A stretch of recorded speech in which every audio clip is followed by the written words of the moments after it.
Selamat malam Bapak Ibu. Assalamualaikum warahmatullahi wabarakatuh. Waalaikumsalam warahmatullahi wabarakatuh. Sebelum perkuliahan dimulai, alangkah baiknya kita berdoa terlebih dahulu. Berdoa menurut keyakinan masing-masing dimulai.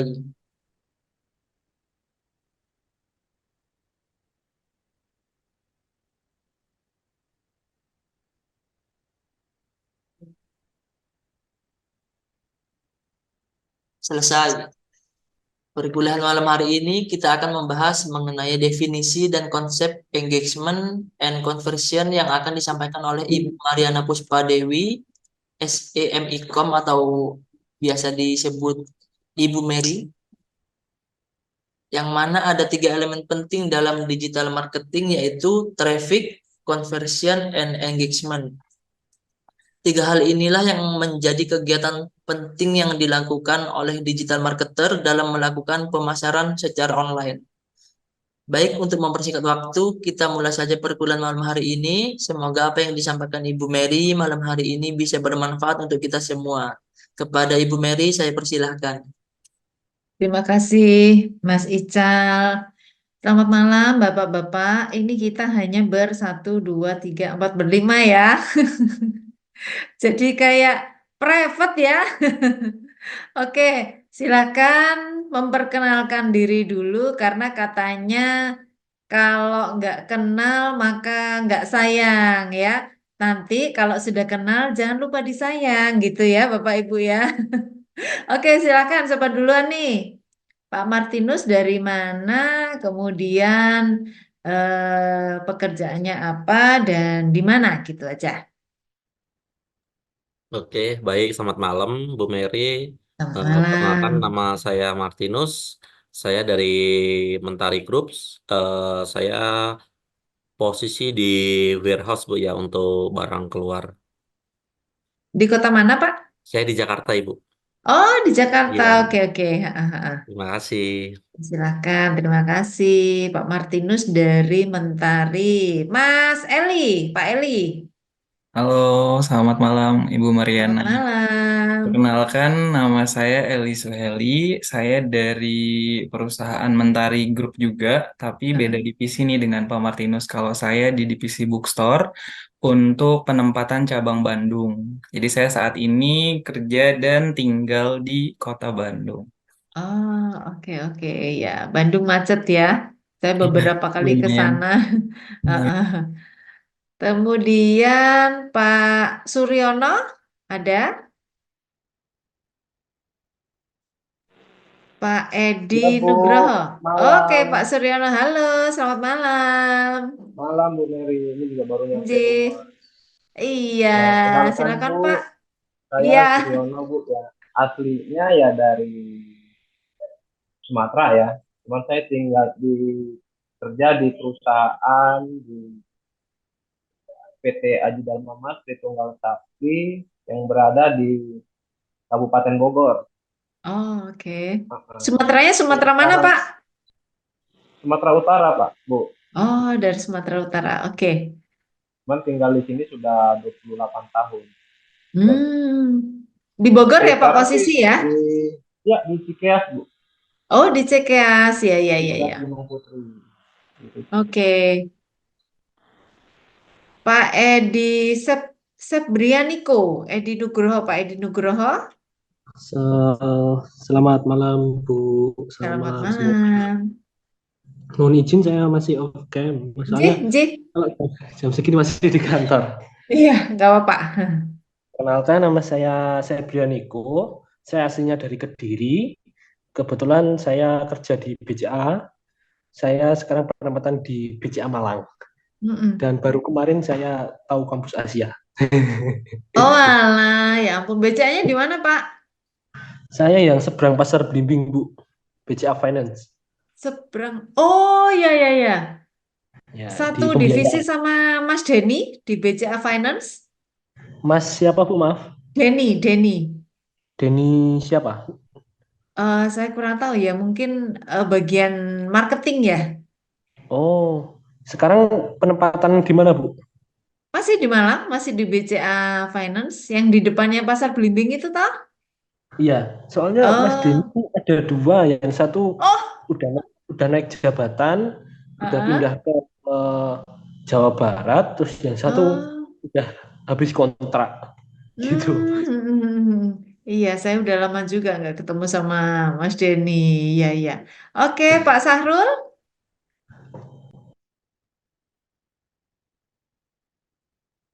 Pak Sahrul mungkin masih di jalan. Oke, kita lanjut aja. Izin share screen.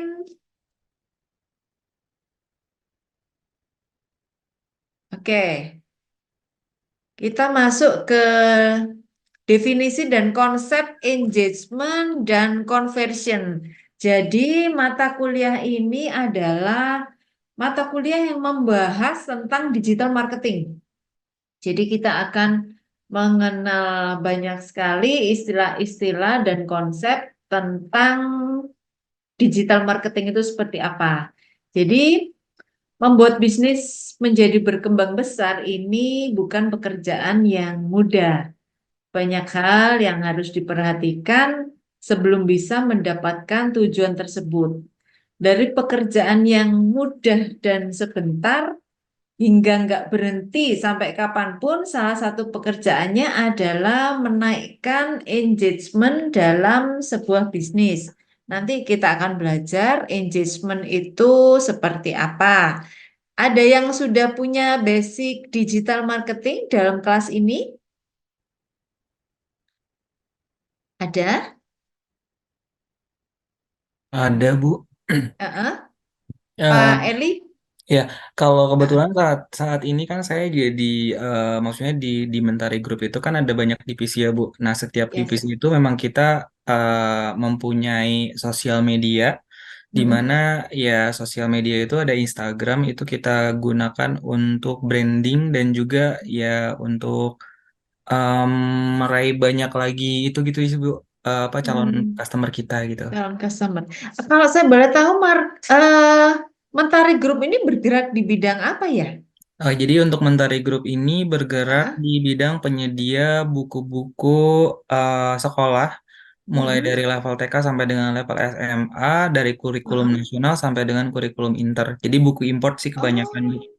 Jadi Heeh, kayak heeh, heeh. sekolah-sekolah inter tuh kayak Cambridge Curriculum, IB Mm-mm. Curriculum, Singapore Curriculum. Nah itu yang di Indonesia kita sudah bekerja sama juga dengan banyak sekolah sih, Bu, yang ada di Hmm. Indonesia ini gitu. Nah, kebetulan memang Hmm. Mentari Group ini juga mempunyai toko bukunya. Jadi yang orang tua ataupun guru ya dan lain tuh yang mau retail beli satuan tuh boleh ke tokonya gitu. Tokonya ada di mana? Tokonya itu saat ini ada 9 cabang. Yang paling Heeh. banyak sih di daerah Jakarta, Bu. Jakarta ada 5, Bandung 1, Surabaya 2, Makassar 1. Oh, Surabaya di mana ya? Surabaya itu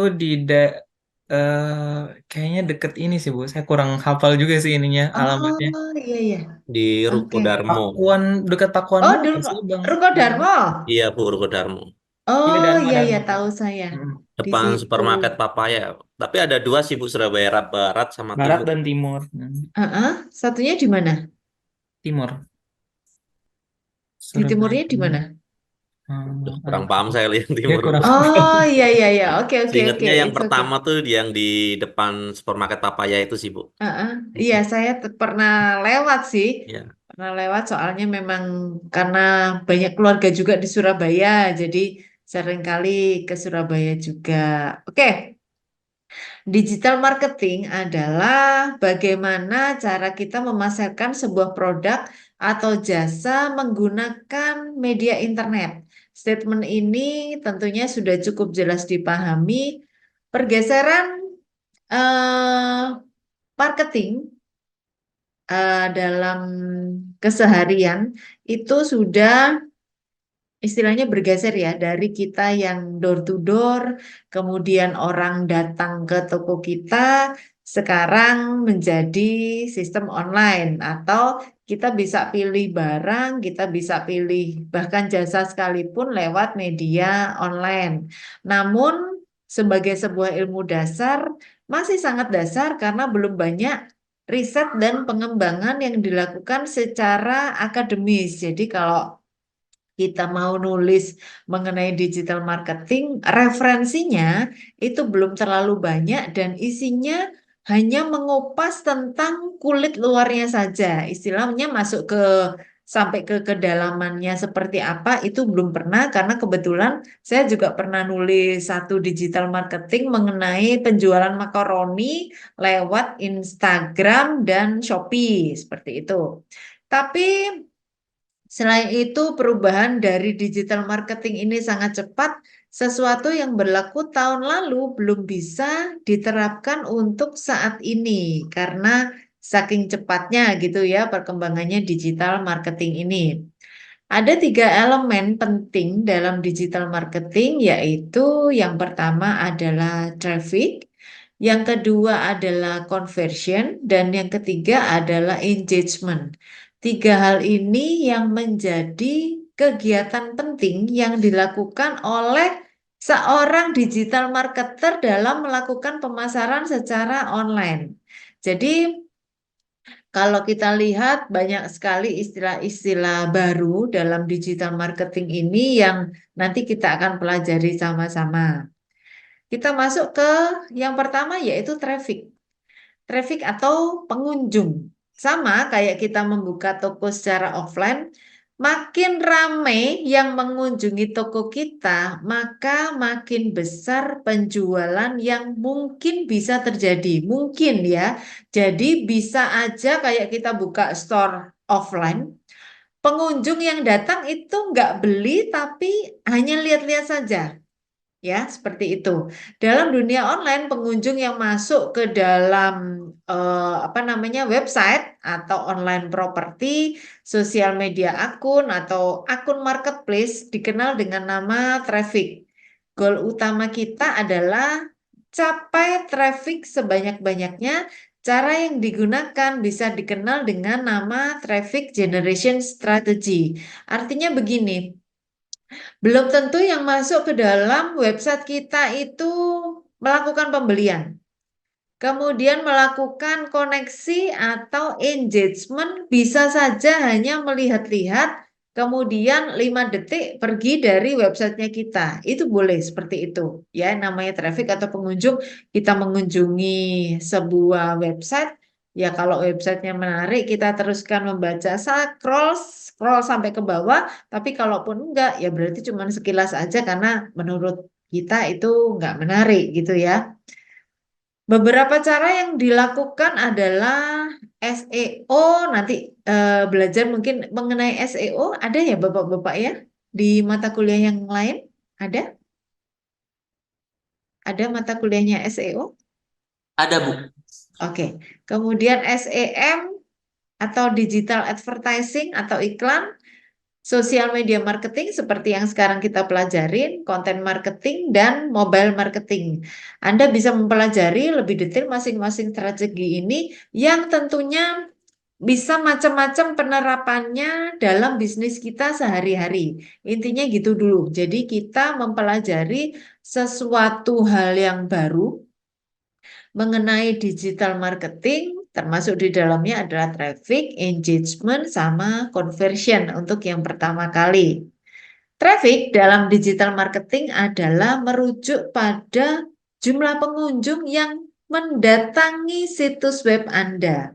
Kita nggak ngapa-ngapain di sini, hanya mengunjungi saja. Pengunjungnya itu biasanya ada semacam Anda adalah pengunjung yang kesekian gitu ya. Biasanya kalau kita lihat di situs atau website sesuatu websitenya apapun itu biasanya suka ada hitungan kayak gitu. Jadi traffic ini merupakan salah satu metrik penting dalam pembuatan konten marketing.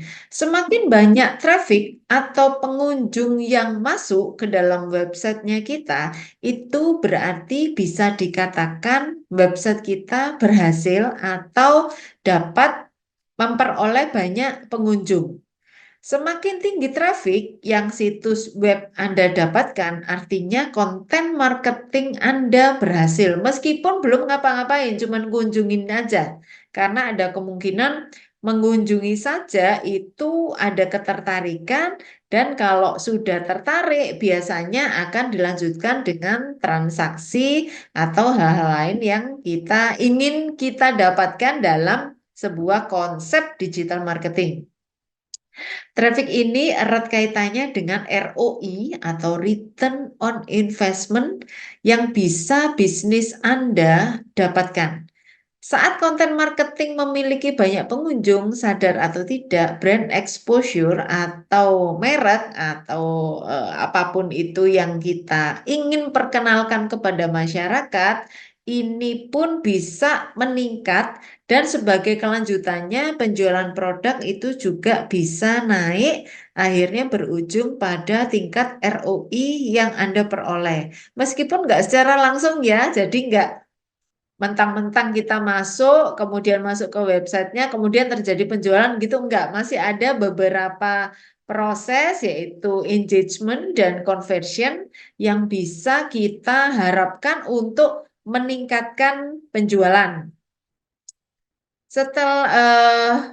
Ketika membicarakan traffic dalam digital marketing, orang cenderung akan menanyakan atau langsung berpikir mengenai paid traffic dan organic traffic. Apakah itu dan apa bedanya? Kita lihat di slide. Yang pertama paid traffic. Paid traffic ini adalah semua kunjungan audiens ke website kita yang didapat melalui sumber yang berbayar. Artinya ada website yang kita masuk itu harus bayar, ada juga yang gratis. Salah satu contoh sumber paid traffic adalah SEM. Jika masuk ke search engine dan menemukan judul artikel di daftar teratas dengan tulisan iklan di sebelah kirinya, itu contoh dari penerapan SEM. Setiap klik pada judul artikel tersebut dihitung sebagai paid traffic. Untuk melakukannya, marketer harus membayar sejumlah uang, bisa dibayarkan ke Google, ke Bing, atau search engine yang lain.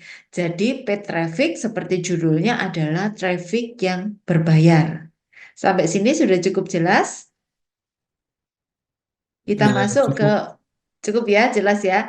Kita masuk ke organic traffic. Nah, organic traffic ini adalah semua kunjungan audiens ke website yang didapat melalui sumber yang nggak berbayar atau gratis. Organic traffic meliputi dari hasil mesin pencarian, backlink, ya, dari halaman website dan apapun itu yang nggak butuh pembayaran. Jadi kita bisa masuk dengan bebas di situ tanpa membutuhkan pembayaran. Bagi seorang content marketer, organic traffic itu ibaratnya kayak terowongan ya, yang selalu diharapkan. Tingginya organic traffic kerap menjadi tolok ukur kesuksesan seorang content marketer. Untuk meraih traffic jenis ini, biasanya kita memanfaatkan SEO. Jadi, website-website yang tidak berbayar, yang gratis, itu masuk ke dalam organic traffic.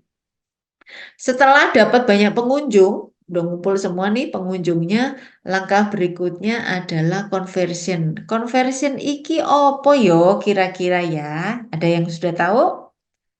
Kira-kira conversion ini apa?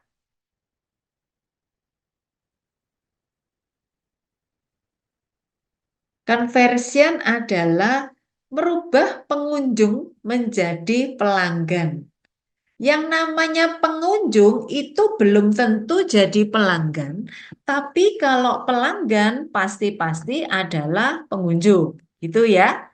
Jadi kita punya banyak traffic, ini nggak cukup untuk bisnis, karena percuma aja kalau punya banyak pengunjung tapi nggak jadi pelanggan, nggak ono sing tuku. Ya, intinya adalah seperti itu. Jadi cuman banyak yang lihat-lihat aja, itu juga bukan sebuah goal settingnya kita sebagai content creator atau digital marketing.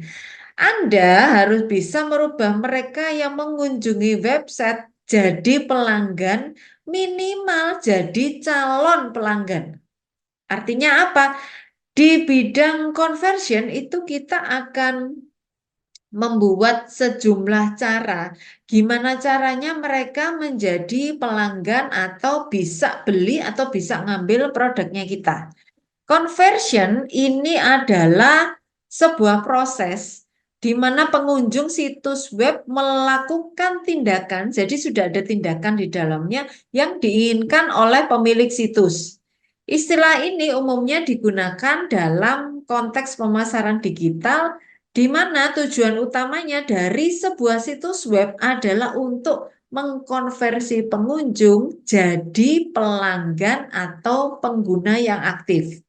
Bisa dipahami ya? Jadi kalau traffic itu hanya kita lihat-lihat saja. Kalau conversion itu sudah ada yang bisa dilakukan, entah nanti bagaimana caranya kita akan pelajari sama-sama. Mereka menjadi pelanggan. Jadi conversion sudah ada tindakan di dalamnya. Definisi conversion ini bisa punya arti yang berbeda-beda tergantung pada tujuan dan konteks situs webnya tersebut. Contoh tindakan konversi yang umum terjadi di situs web itu biasanya mengisi formulir pendaftaran ya.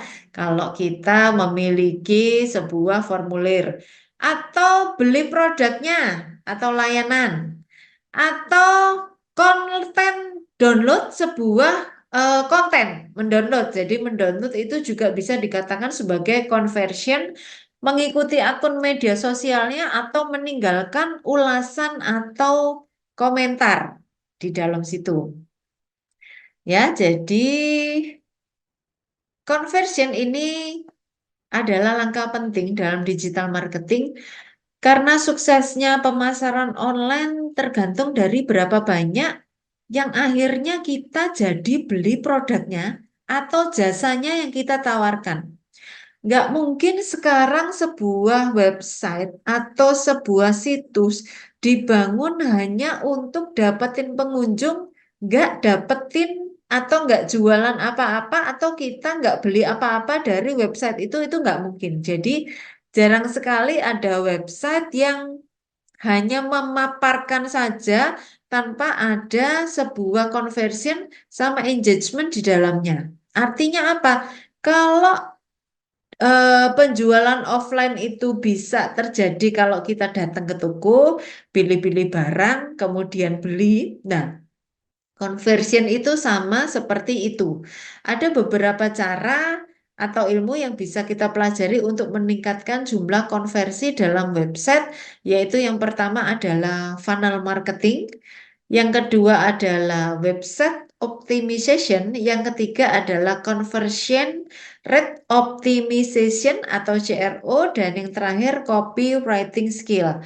Saya akan menyikapi atau menyoroti mengenai copywriting skill karena copywriting skill ini benar-benar menurut saya itu kena banget gitu ya. Semula kita nggak tertarik dengan websitenya, tapi karena kata-katanya yang menarik di situ, berdasarkan copywriting itu kita bisa ada eh, keinginan untuk menggerakkan kita melakukan pembelian atau download sesuatu atau ngisi formulir pendaftaran atau langsung beli produk atau layanannya. Jadi berdasarkan OmniConvert dalam konteks digital marketing, conversion adalah istilah untuk mendeskripsikan tindakan mengubah pengunjung website yang hanya lihat-lihat doang jadi pelanggan yang membayar. Jadi sudah ada tindakan di dalamnya. Jumlahnya bervariasi mulai dari ratusan rupiah sampai ribuan ya, seperti itu. Conversion ini bisa kita ukur dengan conversion rate. Ada beberapa jenis tindakan menguntungkan yang dapat dikategorikan sebagai conversion. Antara lain bisa beli produknya atau mengunduh e-book atau materi gratis. Itu biasanya kalau ada iming-iming e-book atau materi gratis, biasanya setelah itu akan ada bagian lain yang membuat kita lebih lengkap ya. Kalau e-book gratisan itu biasanya hanya kulit luarnya saja atau hanya perkenalannya saja. Lah kalau kita tertarik mau nggak mau beli e-booknya itu kan kita harus bayar dulu kemudian bisa di-download. Atau menonton video. Nonton video ini juga ada yang berbayar artinya cuplikannya bagus ya kayak kita lihat kalau video atau film Netflix contohnya. Kita bisa lihat contoh ekstra itu berdasarkan mungkin teasernya gitu ya, hanya 5 menit atau 10 menit, tapi kemudian setelah itu namanya teaser itu dikatakan sangat menarik sehingga kita wis aku tak nonton filmnya aja, berarti mau nggak mau melakukan pembayaran untuk conversion seperti itu. Atau berlangganan newsletter, berlangganan newsletter atau pendaftaran jadi member. Tindakan-tindakan tersebut mengubah atau converting pengunjung biasa menjadi lead atau pelanggan yang potensial. Karena kalau kita senang nonton gitu ya, ada teasernya yang bagus. Kalau sekarang yang lagi rame, masih rame nggak yang mengenai Gadis Kretek ya? Sudah sempat nonton Gadis Kretek? Nonton Masih dulu. rame, Bu. Di Kenapa? Masih rame di sosial media, dijadiin meme, terus di acara Eh, televisi juga nah, masih viral. masih viral ya Gadis Kretek. Saya sempat nonton itu kurang lebih mungkin 2 minggu yang lalu dan memang lumayan nggak kerasa 5 episode tapi benar-benar bisa ngebawa kita ke kejadian setting tahun 60 kalau nggak salah ya 60 apa 70-an gitu ya jadi benar-benar hebat banget aktingnya yang ada di situ ya udah gitu pemain-pemainnya juga lumayan terkenal, bukan kaleng-kaleng kalau menurut saya. Jadi benar-benar memanjakan mata meskipun settingnya rodok buram-buram gitu ya, karena tahun 60-an kita bisa ngebayangin nggak terlalu terang, mungkin audiovisualnya nggak kayak yang sekarang. Kenapa conversion itu penting? Tujuan utama melacak conversion adalah menentukan efektifnya atau enggak efektif campaign bisnis. Adanya conversion itu membuat kita mengetahui apakah marketing funnel yang digunakan bisa berjalan dengan baik. Ketika ingin membeli produk, pelanggan itu enggak serta-merta memutuskan untuk melakukan pembelian. Jadi, ada beberapa langkah yang perlu dilakukan dan penting bagi perusahaan untuk menganalisis langkah demi langkah. Proses digital marketing ini menurut saya lebih punya full step ya. Jadi dia memang nggak langsung terjadi pembelian, jadi ada beberapa hal yang harus kita lakukan untuk mengubah dari target yang cuma lihat-lihat doang itu menjadi beli. Kemudian kita bisa memahami dengan baik apa yang dilakukan audiens sebelum membeli produk, menjadikan perusahaan dan mendorong leads ke arah sales funnel. Artinya kalau sudah masuk ke pembelian, tentu saja yang namanya digital marketing itu kita nggak terbatas ya, nggak terbatas ke satu kota atau satu daerah. Artinya kalau kita berhasil menjual produknya kita lewat digital marketing, kalau sasarannya itu seluruh Indonesia, berarti nggak terbatas ruang dan waktu, nggak hanya di kota-kota kita tinggal saja di kota Malang saja, atau di kota Bogor saja, atau di Jakarta saja. Enggak, jadi lebih mengarah ke pemasaran secara global.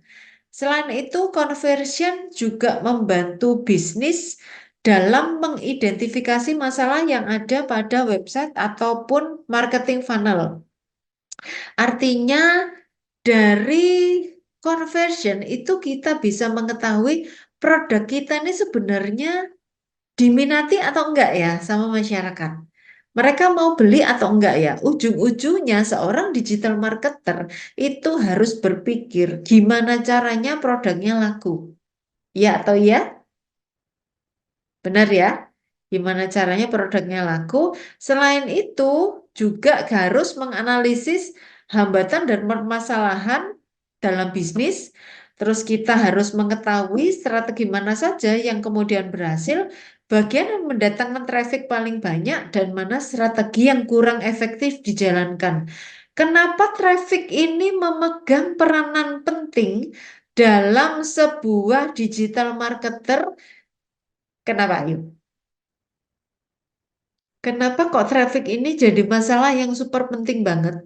Jadi adanya banyak pengunjung itu kenapa kok ada potensi untuk kita membeli produknya secara langsung?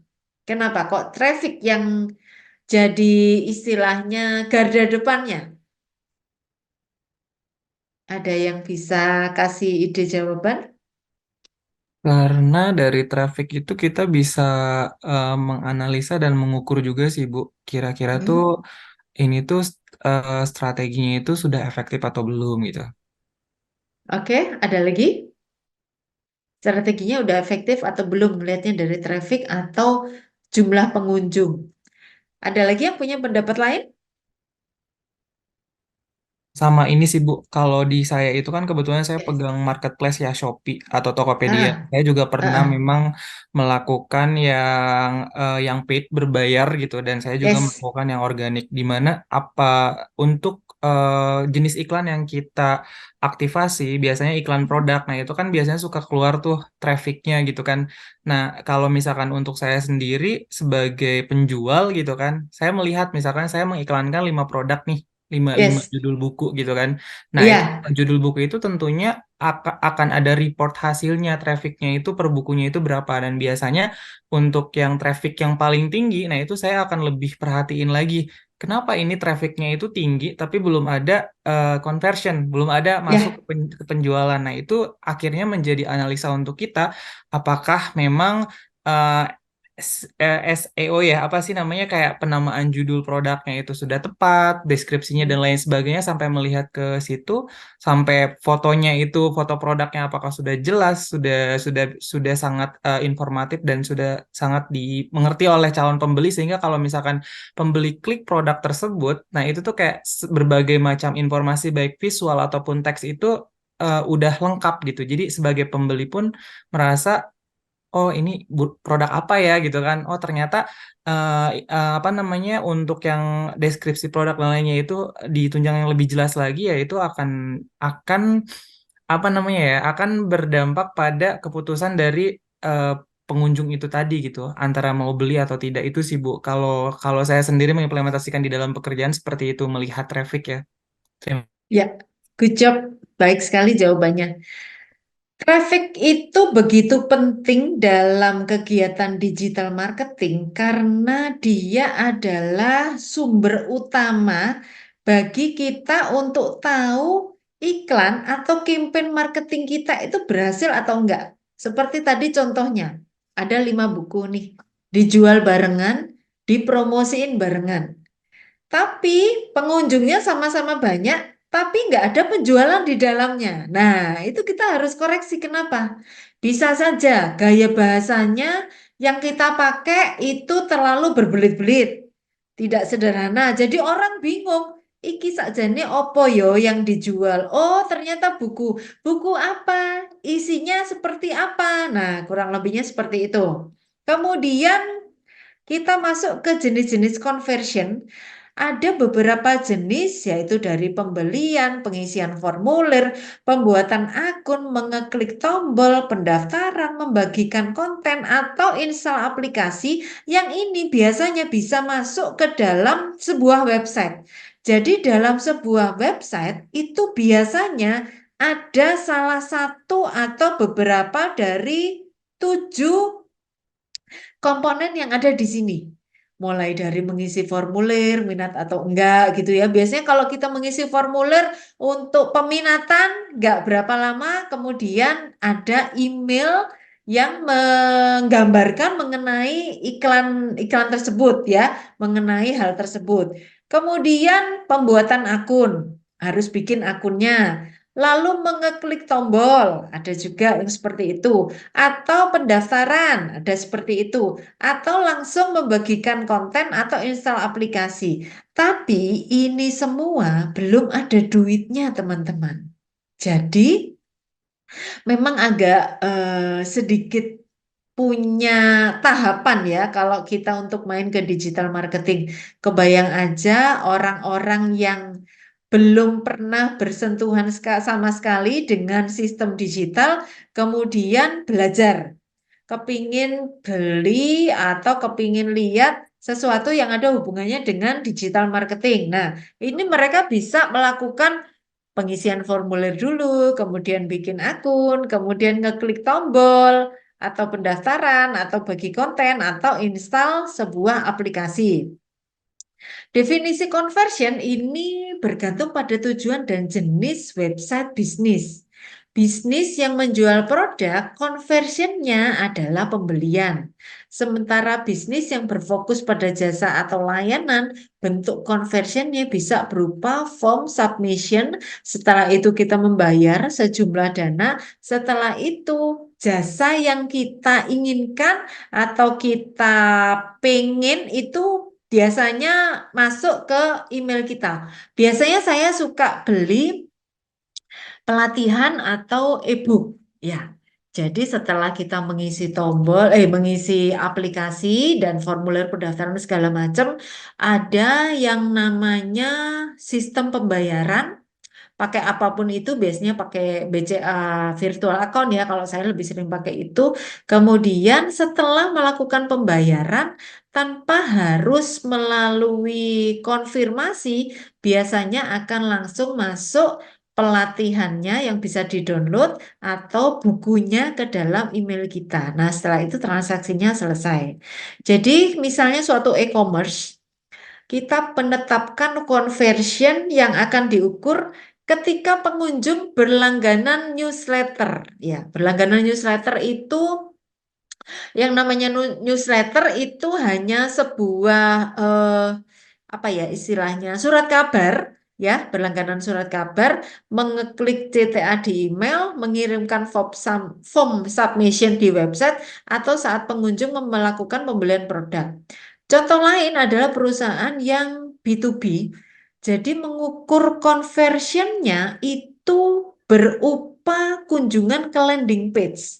Bisa juga penayangan video marketing, bisa juga kemudian pendaftaran, newsletter, form submission, atau white paper download.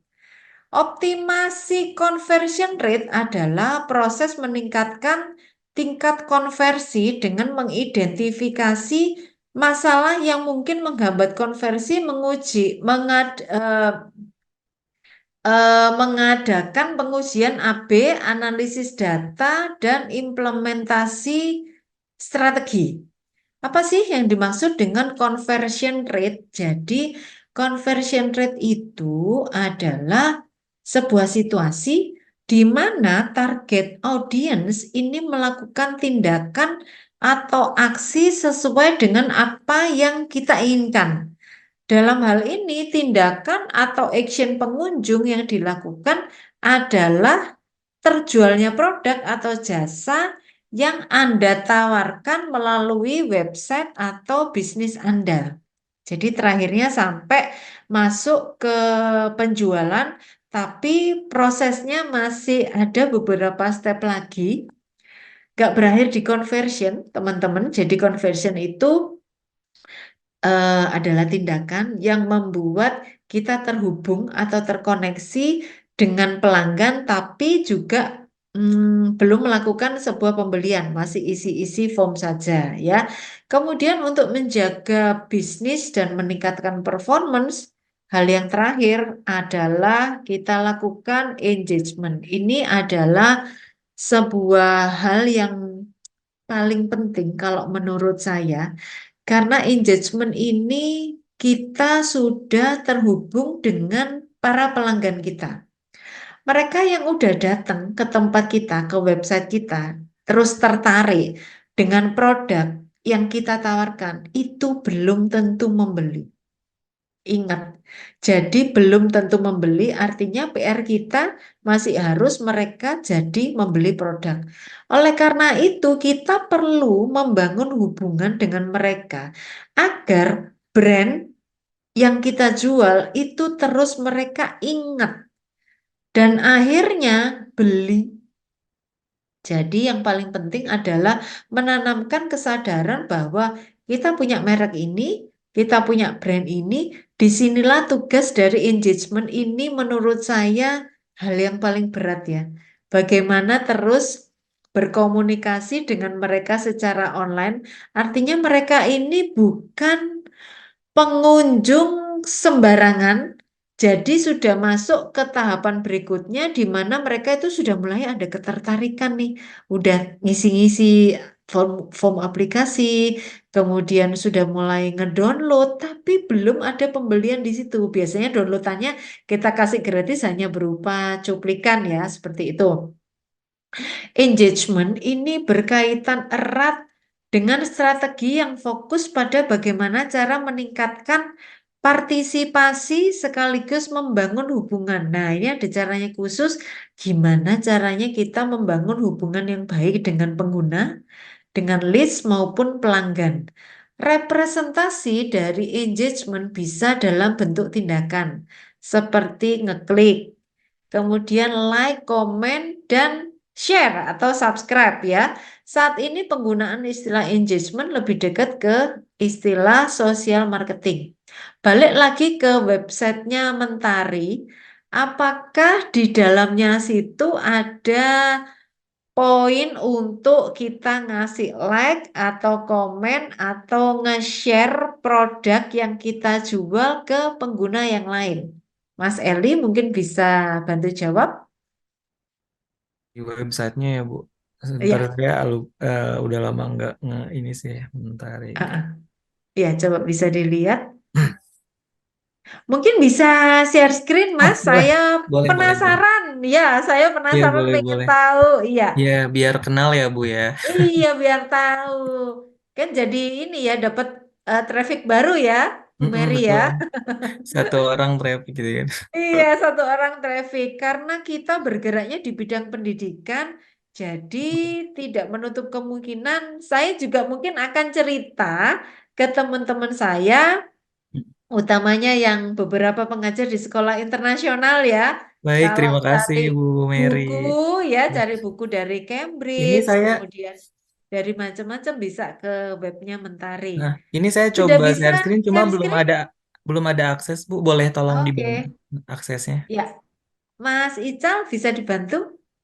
Saya pengen tahu ada form untuk poin untuk like, komen, atau share-nya nggak di webnya Mentari? Sudah bisa Kak Ya. ini. Sudah ya? Ya, sudah. Ini ya, Bu, sudah terlihat? Oke, heeh. Oke, jadi di sini untuk website Mentari di tadi pertanyaannya like dan share ya, Bu ya. Ya, Sepertinya tidak ada sih, Bu, di sini. di salah satunya mungkin buku apa gitu sampean buka? Oh, oke. Kalau di sininya sih nggak ada ya, cuma media sosial. Tapi kalau misalkan Heeh, di unit layanan, ini kan heeh. sebentar. Ke ini. Hmm. Di bagian unit layanan, kalau kita klik yang ini ya, Mentari Bookstore. Yes. Nah, ini dia Ah, biasanya menginformasikan promo-promo di store-nya. hmm. Oke, di sini ada program di toko bukunya, terus buku-buku favoritnya apa aja. Nah, kan ini buku sekolah ya, Bu. Iya, Nah, terus buku ada ininya juga. anak-anak ya, lebih Heeh, mengarah ke buku anak-anak ya. buku dari level TK sampai SMA sih, Bu. Heeh, Ah, untuk buku ini ya. sekolah. Heeh. Buku sekolah. Ini ada ininya. Terus kita juga ada kegiatan kita di sini di Info sih, Bu. Kayak kita kan memang buku sekolah ya. Biasanya juga kita selalu bekerja sama dengan sekolah-sekolah. Kalau ada acara tuh kita open belajar di sekolah gitu. Aha. Terus ada Oh, kunjungan gitu. juga ke sekolah gitu. Ini sih terus ada alamat-alamatnya. Nggak ada sih Bu kalau untuk yang ini, yang like dan share-nya. Cuma ini. Oke, ya, nggak apa-apa. Paling nggak saya udah tahu mentarigroups.com ya. Mentari, iya, Oke. groups.com. Ah, ah, Saya ah, ini ah, ah. groups saya. Cukup menarik ininya, cara untuk mendekati pelanggan. Saya lihat tadi di situ ada voucher. Tentunya kalau kita pengen dapetin vouchernya harus isi formulir aplikasi dulu ya, Mas. Vouchernya kebetulan bukan sih Bu, tadi itu bukan voucher, Heeh. tapi kayak Mentari Bookstore itu punya program nih, program keanggotaan. Nah, Heeh. biasanya Oh kalau iya, misalkan program keanggotaan. Heeh. program keanggotaan itu ya Member bisa. ya, jadi member gitu ya. Jadi member itu kita bukan beli member, maksudnya buat riset bukan, tapi memang setiap customer kita itu sebetulnya dibuatkan database data sendiri. Nama biasanya setiap ada pembeli kita selalu minta data namanya, nomor teleponnya, kita input gitu kan. Kalau Heeh. misalkan di retail lain kayak Alfamart itu kan enggak kan, langsung scan scan scan. Nah, kalau misalkan kita memang setiap customer yang datang itu kita mintain data sih Bu. Jadi ada ininya Hmm. sendiri. Nah, untuk membernya sendiri sebetulnya ya dia ada ketentuannya sih Bu. Jadi setiap belanja 2 juta dalam waktu 6 bulan, nah itu bisa full member, benefitnya nanti diskon 10% untuk buku-buku di luar Hmm. buku sekolah. Seperti itu ya. Oke, bagus, bagus banget. Meskipun nggak ada like, comment, and share, caranya untuk mengengage atau mengenal pelanggan lebih dekat bisa juga dengan cara bikin member itu tadi ya. Saat ini ada berapa membernya Mentari? Kalau membernya Mentari itu kalau untuk bookstore-nya sendiri atau untuk Ya, Mentari? Kalau untuk untuk bookstore. ininya kan ada 9 cabang ya Bu. Kalau saya sih tidak tahu tidak tahu semuanya keseluruhan karena Ah, gitu itu datanya harus di ini dulu. Tapi kalau misalkan untuk di Bandung sendiri ya mm-mm. untuk database yang aktifnya itu 5 ribuan sih Bu. Uh, banyak juga ya. Ya, tapi kan mengingat ini kan bukunya buku sekolah ya, Bu. Berbeda Heeh. dengan Gramedia yang mungkin pasarnya itu dia lebih general, Umum terus ya, ya, umum dan memang kalangannya juga lebih banyak gitu. Nah, kalau kita kan memang betul. trafficnya yang paling tinggi itu di masa tahun ajaran baru. Nah, itu pasti udah Oh, omset membludak di situ, trafficnya juga kunjungan yang ke toko juga banyak, pemesan dewa heeh, dan semuanya itu pasti rame gitu.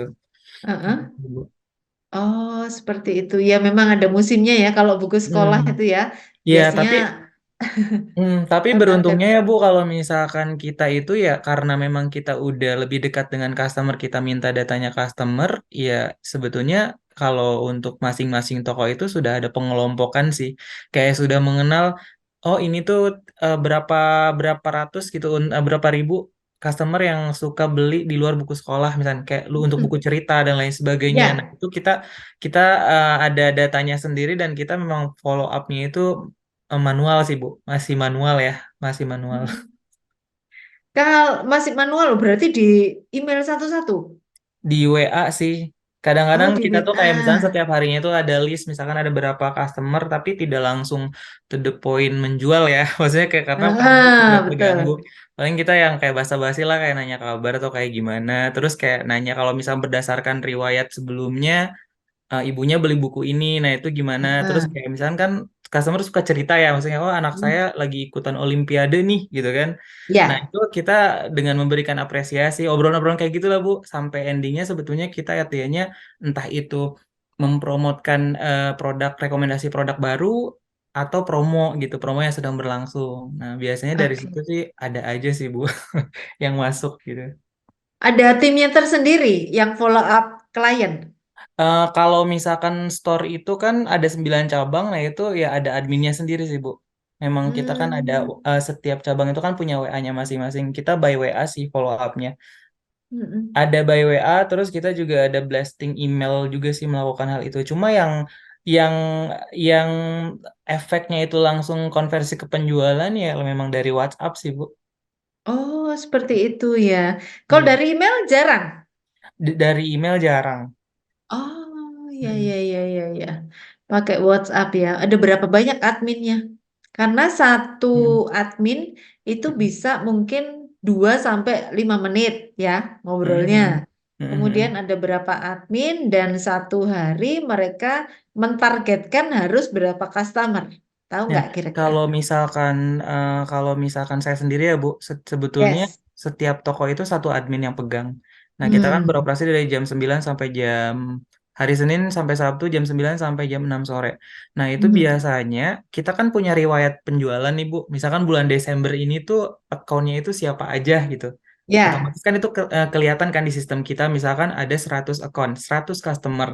Nah, itu 100 customer itu bisa kita breakdown dalam waktu 30 hari, tapi lebih efektif gitu, Bu. Jadi kita Hmm. mempertahankan customer yang memang sudah ada, tapi di sisi lain kita memanfaatkan media sosial itu untuk mendatangkan customer yang baru. Gitu. Menjaring customer baru Iya, ya, seperti betul. itu. Oke, Karena oke. mempertahankan lebih susah sih, Bu, ketimbang kita Oh tuh. banget ya, daripada mencari yang baru. Iya, karena kalau salah dikit aja kita pelayanannya atau apa itu bisa, ya udah bisa nggak beli lagi gitu kayak gitu. Makanya Ya. sebisa mungkin, apalagi ini kan continual ya Bu. Jadi kalau kita bicara masalah produk yang kita jual ini kan buku sekolah. Misalkan anak ibu nih tahun ini kelas 1. Nah, tahun depan Iya. ada kemungkinan kan lanjut, lanjut, lanjut. Jadi emang itu tuh kayak udah bisa diproyeksi sih Bu, tiap-tiap bulannya dan tiap tahunnya gitu. Oke, kecuali mereka pindah grade mungkin ya dari buku Iya, SD betul. kemudian naik ke SMP gitu ya. Mm-mm. Artinya Mm-mm. masing-masing sudah punya prediksinya. Oke, good. Karena bentuk engagement ini bervariasi, jadi tergantung pada platform media sosialnya kita masing-masing. Kalau Instagram itu punya engagement untuk like atau share atau comment atau mention, sementara engagement Twitter meliputi retweet, likes, hashtag, follow, dan lain sebagainya. Ada beberapa website yang tidak mencantumkan proses engagement ini, tapi itu juga nggak apa-apa. Mungkin ada cara lain untuk kita bisa koneksi atau membuat konektivitas dengan para pelanggan kita. Biasanya adalah pakai cara-cara seperti itu. Kemudian ada beberapa pelanggan yang perlu dihubungi secara personal, terutama mereka yang jadi pelanggan setia. Nah, ini kayak ceritanya Mas Eli tadi. Namun kebanyakan calon pelanggan yang belum tahu apakah mereka menjadi pelanggan dalam waktu dekat atau enggak. Jadi kerjaannya digital marketer itu ada dua.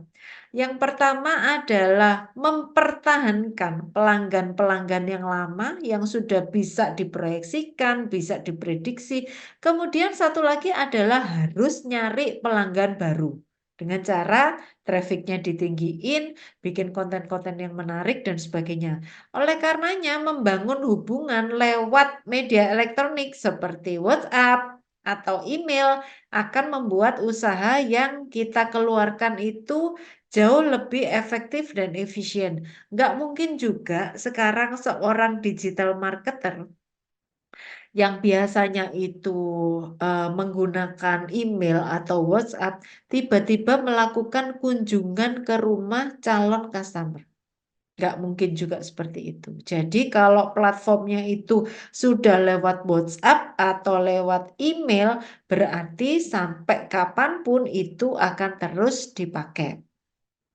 Ada beberapa cara yang umumnya lazim digunakan yaitu email dan messaging apps. Messaging apps ini bisa WhatsApp, bisa Instagram, kemudian bisa Telegram ya dan lain sebagainya. Pokoknya segala macam platform yang memungkinkan kita untuk bisa bertukar informasi secara tepat. Media komunikasi ini harus dikuasai untuk membangun hubungan dengan mereka dan yang paling penting kita bisa melakukannya secara otomatis. Jadi mengenai otomatisasi ini ada perusahaan yang sudah menggunakan mesin jawab otomatis. Kalau kita lihat di WhatsApp bisnis bisa ya. Ada mesin penjawabnya otomatis. Halo, selamat pagi dengan Mariana. Apa yang bisa saya bantu? Seperti itu. Untuk membangun kedekatan dengan pengguna. Jadi, dalam melakukan pemasaran secara digital, kita hanya perlu tahu konsep awalnya, yaitu 3. Yang pertama traffic, kedua conversion, yang ketiga engagement. Mengerti secara global atau konsep dasar akan membantu Anda merencanakan dan membangun strategi yang tepat untuk bisnis yang akan dipasarkan secara online. Mana yang tepat dan apa yang harus dilakukan, ini masing-masing perusahaan bisa berbeda. Mungkin untuk lebih jelasnya kita bisa lihat videonya ya. Sebentar saya puterin. Kita akan lihat mengenai conversion sama engagement dengan lebih jelas di video kali ini. online, maka Anda harus bikin konten.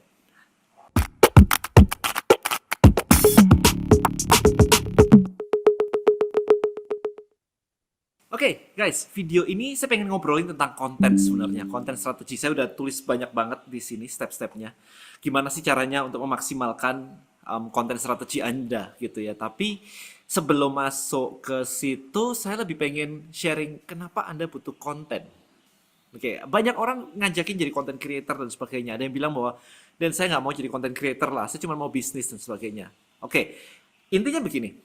Ketika Anda mau bisnis online, oke, ini ngomong bisnis online ya. Kalau Anda bisnis offline, nggak ada urusan. Ini kita ngomongin bisnis online. Ketika Anda mau masuk ke bisnis online, maka Anda harus bikin konten. Oke, tidak peduli apakah Anda mau muncul kayak saya, ini muncul kayak begini, kelihatan mukanya, atau Anda bikin konten untuk bisnis Anda. Anda jualan sabun misalnya, kontennya ya tentang sabun. Anda jualan tentang skincare, ya kontennya tentang skincare. Nggak perlu Anda muncul. It's okay. Tetapi intinya adalah Anda tidak bisa tidak membuat konten. Anda harus bikin konten. Nah, pertanyaannya sebelum kita masuk strateginya adalah, kenapa kita harus bikin konten? Sekarang, saya lempar ke Anda nih, semua yang ada di sini nih, yang nonton video ini nih. What if Anda nggak boleh pegang gadget? Entah itu laptop, entah itu iPad, tablet, handphone, nggak boleh pegang itu sama sekali. Komunikasi boleh, WA boleh, tapi nggak boleh browsing konten, nggak boleh nonton YouTube, nggak boleh lihat TikTok nge-browsing, nggak boleh lihat Instagram, nggak boleh yang konten base, nggak boleh nonton berita. Bisa nggak kira-kira? I believe hari ini nggak bakal bisa. Nggak bakal bisa. Jadi orang connect ke gadget ini adalah untuk consume konten. Ya, selain komunikasi. Komunikasi simpel, misalkan Anda WA sebentar gitu, WA, tektok, selesai. Tapi setelah itu Anda browsing kan. This is content, man. Jadi orang tidak bisa lepas dari konten. Berhenti di sini, Anda nyetir mobil nih, nggak lihat gadget nih. Apa yang Anda lakukan? Anda dengerin podcast, Anda dengerin radio, itu konten, audio konten. Oke, Anda nggak punya ini deh, orang tua misalkan, nggak pakai gadget, nonton TV, still konten.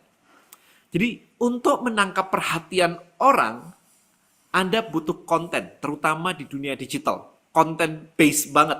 Karena kalau misalkan Anda offline, Anda masih bisa jalan-jalan lah dan sebagainya. Tapi kalau online, apa yang mau dikonsum secara online? It's content.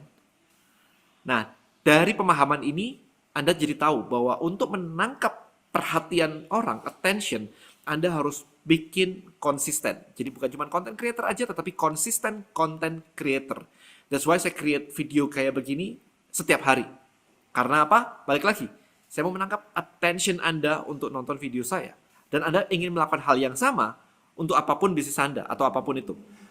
Oke? Jadi attention itu. Nah, sekarang gimana caranya untuk memulai konten marketing strateginya seperti apa? Catat baik-baik. Yang pertama, set your goal.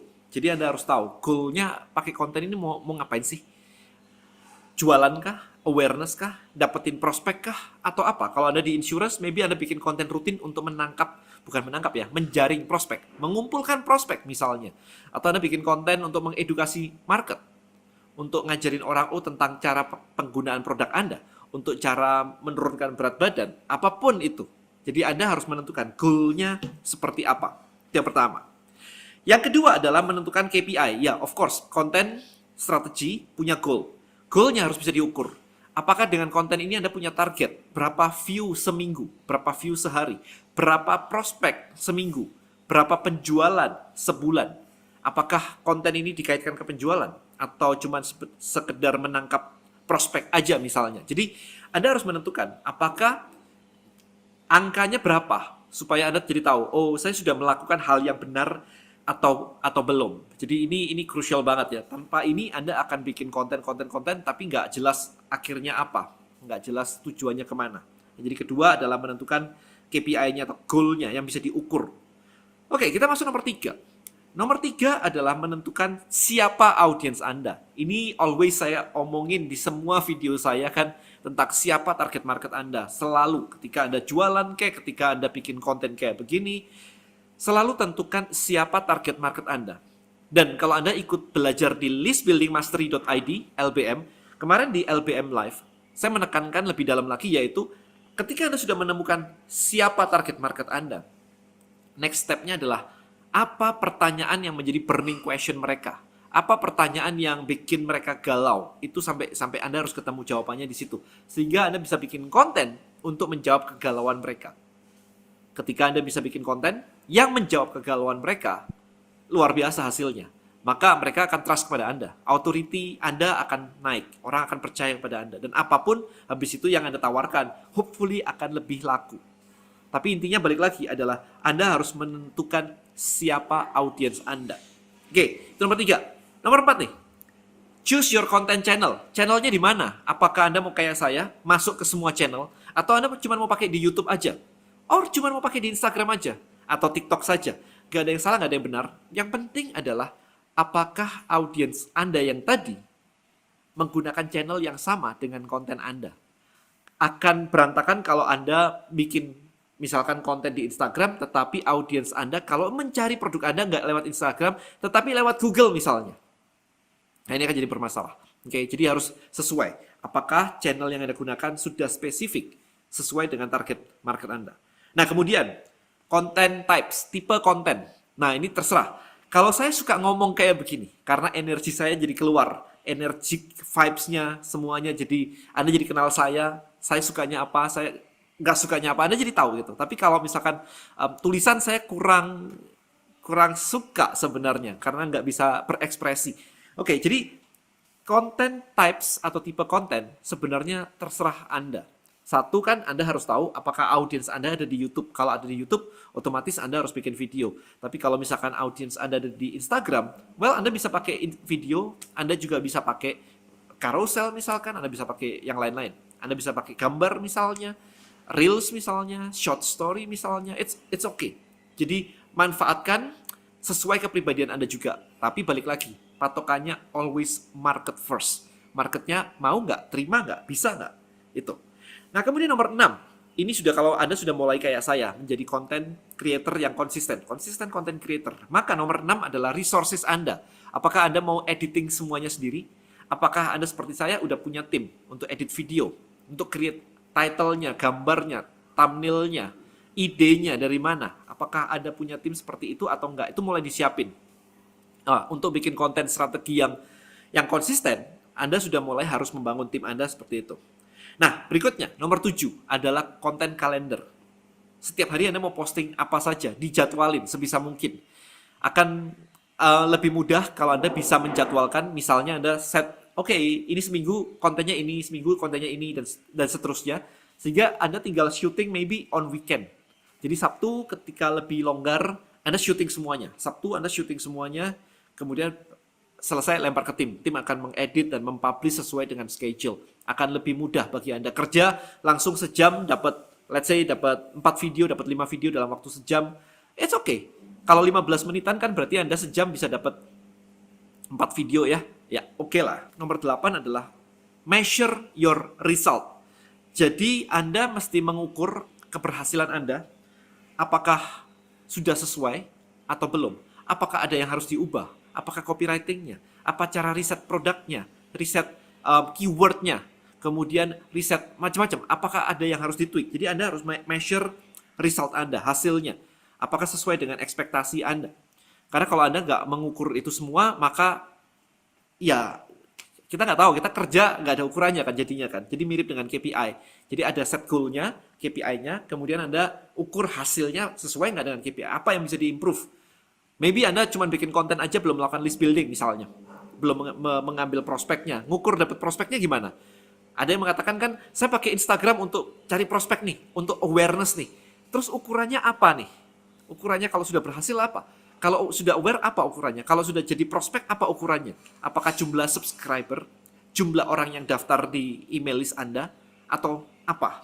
Ya, jadi itu harus ada ukur gitu. Yang terakhir, simple banget. Create and publish your content. Jangan cuma bikin-bikin doang, ide doang, dicoret-coret doang, tapi Anda nggak pernah publish your content. Jadi yang terakhir simple banget. Always publish. Done is better than perfect, guys. Jadi nggak perlu kayak stres banget, kayak belum perfect dan sebagainya, saya belum bisa ngomong kayak saya begini. Ini by the way, saya cuma poin-poin aja, saya juga nggak scripted, cuma ada tulisan poin-poin. Anda sudah tahu workflow saya nggak pakai script, teman-teman. Tapi itu bisa dicapai ketika Anda sudah biasa ngomong kayak begini dengan ratusan video. Video saya I think udah 700 video lebih. Jadi kalau Anda ngelakuin video sesering saya, lama-lama ya udah biasa ngomong kayak begini, udah nggak ada masalah lagi.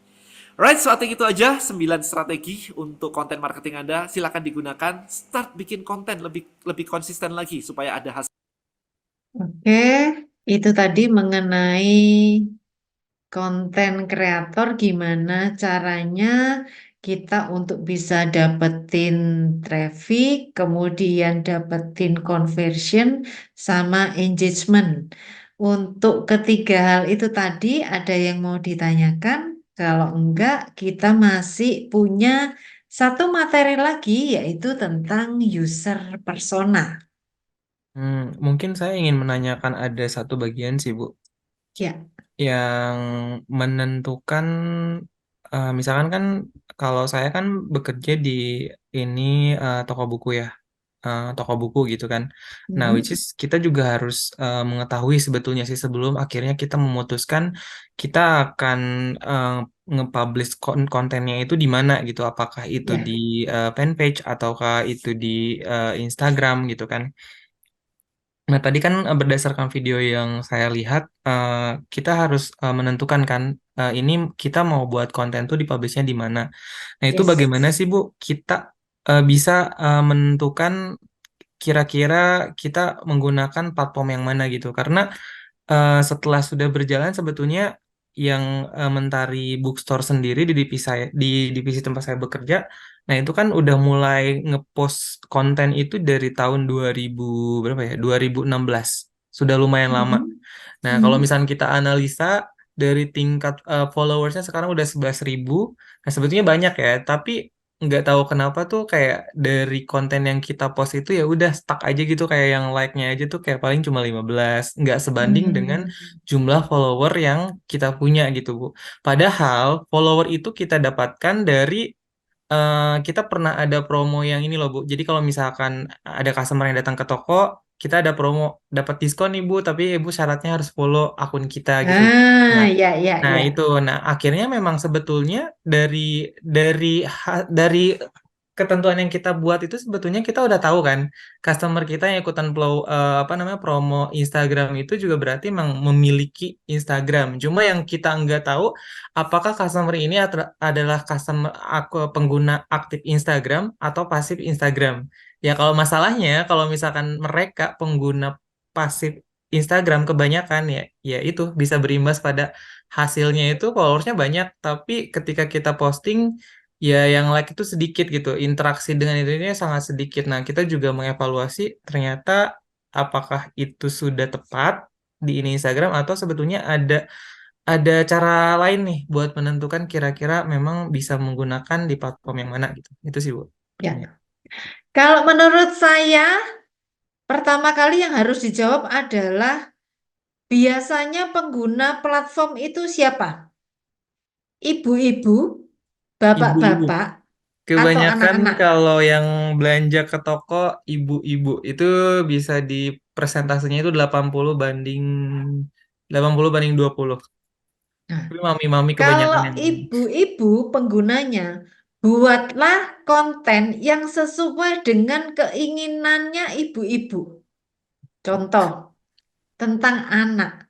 Pendidikan anak itu benar-benar menjadi hal yang krusial buat ibu-ibu. Karena bagaimanapun itu ada hubungannya dengan masa depan. Nah, sekarang kita udah tahu nih penggunanya sebagian besar adalah ibu-ibu. Berarti bikin kontennya itu yang cocok di mata ibu-ibu. Kalau saya pribadi, saya lebih suka Instagram daripada YouTube. Di Hmm. Instagram itu ada Reels, cuman 1 menit, tapi itu kalau dipoles dengan baik, banyak informasi yang bisa kita dapetin dari situ. Seperti itu. Jadi dikuatkan di salah satu platform. Kita sekarang mau fokus ke apa dulu nih? Ke Instagram, bikin Reels, atau bikin YouTube, atau bikin apa di website ada video bergerak gitu. Itu tergantung kita. Tapi kalau menurut hemat saya, berdasarkan survei juga, Instagram itu lebih bisa menjangkau lebih banyak ya. Ditambah lagi dengan dia sekarang punya platform baru yang namanya Threads itu loh. Threads, pernah tahu Thread. THREADS, Thread. mirip Twitter Oh iya itu, iya. tapi Ya, bisa yang juga. udah video durasinya yang lebih lama. Ya Ada betul, juga yang itu, ada iya betul. tandanya melingkar. Yes, betul seperti itu. Jadi menurut saya saat ini konten atau media Instagram itu menjadi hal yang sangat dicari sama ibu-ibu. Kita pengen cari resep masakan ada, kita pengen cari buku di situ itu ada, kita pengen cari apapun itu gambar kucing dan segala macam tentang kegiatan hewan-hewan itu ada semua di situ. Dan benar-benar sarana yang menghibur. Kita bikin konten itu kan nggak boleh terlalu lama, soalnya bosen. Ya, jadi upayain 30 sampai 60 maksimal 90 detik itu harus sudah mengcapture kita punya eh apa namanya? Punya apa yang bisa kita jual dan bagaimana kita memasarkannya. Dengan cara seperti itu kita harus tahu dulu ibu-ibu itu senangnya yang singkat-singkat terus yang banyak. Artinya kalau kita bikin konten di Instagram, kemudian kita share, kemudian kita kasih like, comment, atau subscribe di dalamnya, tentunya juga harus idenya berbeda ya. Bisa juga dengan bikin video pendek tentang mungkin cerita tentang sebuah buku atau animasi. Ya, paling enggak itu adalah hal yang bisa menarik perhatiannya ibu-ibu. Jadi pertama kali kita harus tahu audiens kita tuh sebenarnya siapa sih? Kalau udah kejawab nih ibu-ibu. Nah, ibu-ibu itu sukanya yang gimana? Saya jarang banget nonton YouTube. Terus terang aja saya nggak terlalu suka karena kan panjang ya. Saya lebih tertarik lewat Instagram. Artinya 1 jam saya melakukan kegiatan di Instagram saya itu banyak macam-macam yang bisa kita dapat. Hiburan banget kalau menurut saya seperti itu. Cuman memang nggak menutup kemungkinan dari Instagram kita juga bisa dapat tips yoga yang aman, kemudian cara memasak telur ya, seperti itu yang istilahnya hal-hal yang sangat relate dengan kehidupan ibu-ibu. Jadi kalau menurut saya Instagramnya aja diperkuat. Seperti itu Mas Eli. Ya, terima kasih Bu. Ya, thank you, thank you. Mungkin bisa bikin konten yang lebih menarik, mungkin dengan animasi atau dengan film pendek atau dengan kumpulan beberapa buku. Pokoknya apapun caranya itu dicoba, siapa tahu terus bisa menaikkan engagementnya. Seperti itu ya, Mas. Karena memang nggak ada patokan. Kita harus bikin animasi nih supaya bisa menaikkan jumlah engagement. Itu nggak seperti itu. Jadi digital marketing ini adalah proyek trial and error. Artinya kita menggunakan satu cara untuk menjaring pemirsa. Ternyata aku nggak kena, berarti kita harus mengubah dengan cara yang lain. Ya, seperti itu. Oke, kita masuk ke user persona. User Permisi Bu, persona, ya, sorry selamat malam Bu. Saya mau selamat menambahkan malam. sedikit nggak apa-apa Bu ya? Boleh, Mbak Nikma, silakan. Iya, mohon maaf saya off cam ya Bu. Iya, nggak Ya apa-apa. saya sedikit sharing aja. Jadi kebetulan saya juga pegang sosial media juga. Kebetulan produk kita itu teh. Jadi kalau Oh, teh itu kan lebih lebih semua kalangan ya Bu. Nah, iya. Teh apa? Teh kalau yang sudah jadi atau teh dalam teh bentuk? kemasan, Oh, teh teh kemasan, kemasan. teh Iya, iya, villa, iya.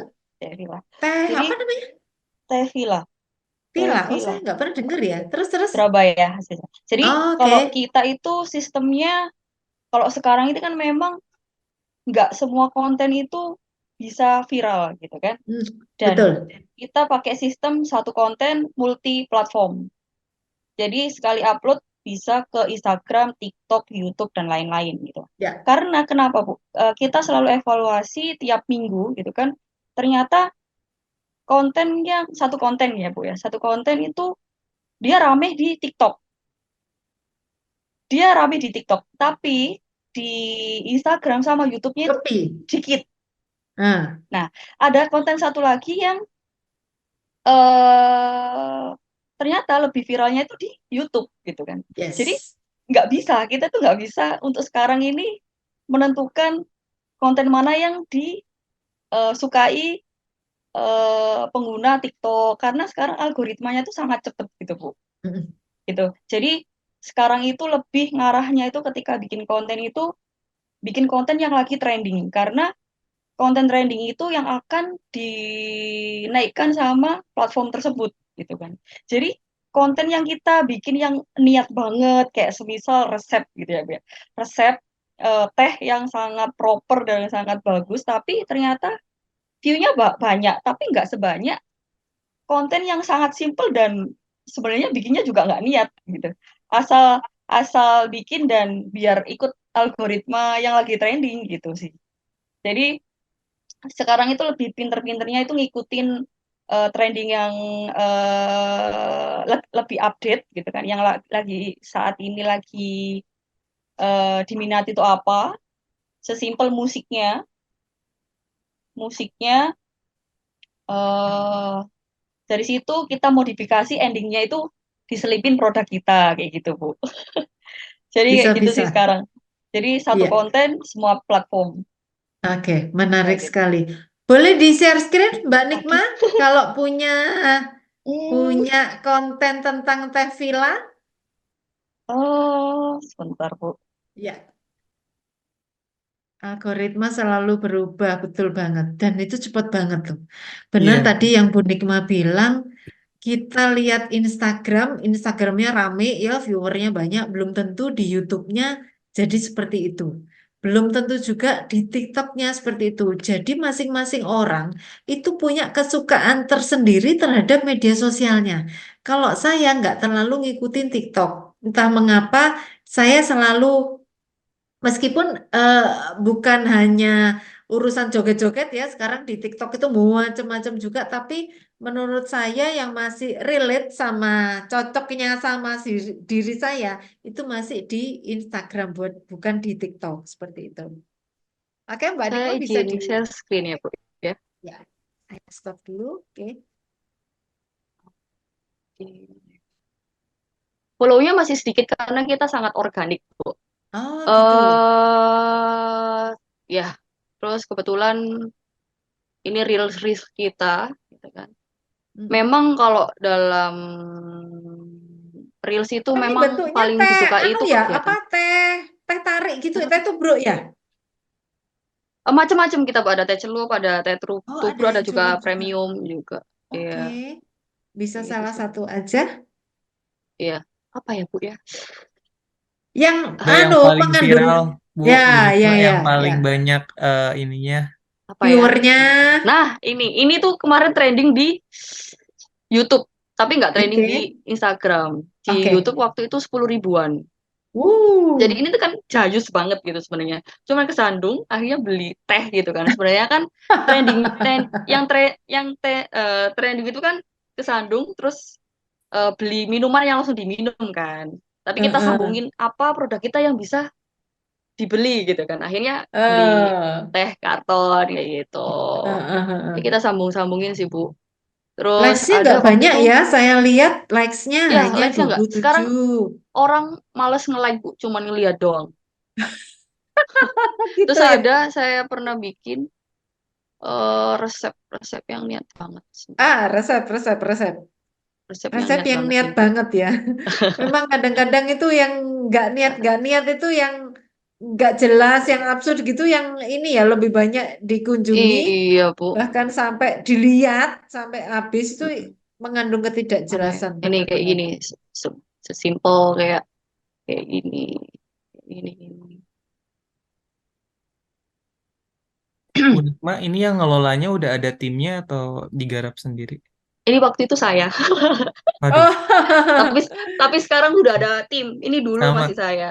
Iya sama Bu Nikma, saya juga sekarang udah ada timnya kan, udah yang ada tim ya? bagian desain grafiknya ada sendiri, talentnya ada sendiri. Nah kebetulan saya bagian ide Alhamdulillah. kontennya Bu, jadi Yes. yang buat ide kontennya saya, jadi nanti udah di enak gitu Bu, jadi saat set Mm-mm. kita memang bisa-bisa berkolaborasi lah dalam artian kayak gitu, lebih enak. Konsep ya kan, dari konsep Betul. terus syuting, editing, upload Ya semuanya Ya Allah, kita. enak itu asik dulu kira. banget, sekarang udah enggak. Tapi sekarang udah enggak ada tim gitu kan. Cuma kan untuk mencontohkan tim kita kan kita harus bikin yang bagus dulu gitu. Iya. Hmm. Kayak gini-gini sih Bu. Cuman ya lumayan lah. Ya ini ada yang lumayan. Cuman ada juga yang 300-an. Bahkan tuh effortnya juga Oh lumayan iya kayak loh, gitu. banyak loh view-nya. Yang fresh fruit itu isinya apa aja? Ah, saya lupa Bu, itu udah Studio lama itu. Tevila. Heeh. Jatuh. Oh, Jadi ya kan kita mikirnya kan bikin konten semisal produknya teh, bikin konten resep kan yang paling yes. relate gitu kan resep. Tapi ternyata ya kurang diminati untuk sekarang ya Bu ya. Karena mungkin orang lebih langsung nyari ke YouTube ataupun TikTok sekarang itu. Mm-mm. Jadi sekarang lebih ke ngikutin trending aja sih Bu, sama kegiatan aktivitas. Oh ya sama aktivitas. Jadi salah satu yang ngefek banget naikin followers itu adalah ini Bu, apa namanya? Aktivitas. Jadi kayak Mhm. datengin orang ke suatu tempat, ke tempat Ah, kita gitu. Jadi ah, kita ah. juga ada Tevila Gallery. Jadi itu pameran lukisan gitu, Bu. Mhm. Di Waktu mana ini itu anunya Tevila? di Surabaya. Di Surabaya. Ada counter atau toko atau khusus hanya ini aja, online aja? Kita kita pabriknya sih, Bu. Cuman Oh, produknya itu didistribusikan di seluruh Indonesia gitu. heeh, heeh, heeh. Berarti Jadi nggak ada tokonya? Nggak ada tokonya toko ya? toko yang gimana ya, Bu ya? Yang jualan produk tehnya? Oh, ready to drink gitu. Yes. Belum, kalau itu belum. Kita lebih fokus ke Oke. itu. Nah, ini kita ngelola apa? Tevila Gallery namanya. Jadi ini yang lagi rame itu kan juga museum-museum ya, Bu ya. Mm-mm. Galeri-galeri gitu kan. Nah, ini juga organik. Eh yang paling kenceng itu juga kita itu kolaborasi sama akun influencer gitu. Ya, Jadi betul. ini bisa sampai 10K gitu kan. Ini kita bikin sendiri tapi yang nge-view juga 700 nggak sampai 800 gitu kan. Jadi lebih kenceng itu memang harus gandeng influencer gitu kan. Terus yang Mm-mm. efek itu kalau misal kita datang ke pameran gitu ya. Terus kita itu Ya. tawarin follow bikin story, follow, nanti dapat goodie bag gitu. Hmm. Terus akhirnya ini semua followersnya organik dari aktivitas itu. Kita baru 2 tahun ini sih, Bu. Oh, Kalau yang iya, iya, ini. iya. Jadi ini tentang Bagus banget. galeri-galeri gitu. Iya, iya, iya. Saya Ini juga lebih ke baru anak tahu muda. loh. Ada teh villa. Heeh. Saya nanti coba beli ya. Oh, terima kasih, Penasaran. Bu. Saya Ada soalnya di e-commerce. penggemar teh. Penggemar Oh, teh iya, dan Bu. penggemar kopi. Jadi Nah, ya gimana ya namanya dan penggemar teh itu segala macam teh itu biasanya ya, sering saya ya. cobain Jadi seperti. kita itu sebenarnya kan teh, cuman Heeh. lebih ke edukasi tentang kesehatan, Bu. Kita ada premium black tea gitu kan. Nah, cuman Ya, orang sekarang itu kalau misal dikasih konten edukasi, itu nggak mau baca, Bu. iya betul Jadi betul. akhirnya dulu sempat fokus ke fokus ke konten-konten manfaat teh hitam untuk kesehatan Hmm. gini gini ini. Tapi ternyata nggak diminati. Akhirnya kita larinya kalau kalau artikel itu ke SEO, ke SEO SEO, jadi artikelnya. Jadi kita ada satu artikel yang sudah jadi halaman utama. Mm-mm. Teh hitam bikin Bahagia. ini, Bu. Bisa lihat Oke. nggak, Bu ya? Ya, minum teh bikin bahagia. Ya, Coba diklik itu isinya. Oh, ini. ya bisa di nomor 1 gitu ya. Iya, karena kita juga handle konsultan juga sih, Bu. Mhm. Mhm. Ya, ya, ya. Jadi kalau nyasar orang-orang yang memang niat beli Ya. dan nyari manfaat ya larinya ke artikel SEO. Mhm. Ya, Hmm. sesimpel ini sih, Bu. Iya, Cuman iya, iya. websitenya nggak yang nggak yang Ada pro-pro banget. websitenya juga? Ada. Oke. Ini website khusus SEO. Judulnya itu bukan brand kita karena kita nyasar orang yang nyari manfaatnya hitam gitu. Ya. Kalau yang websitenya aslinya Tevila.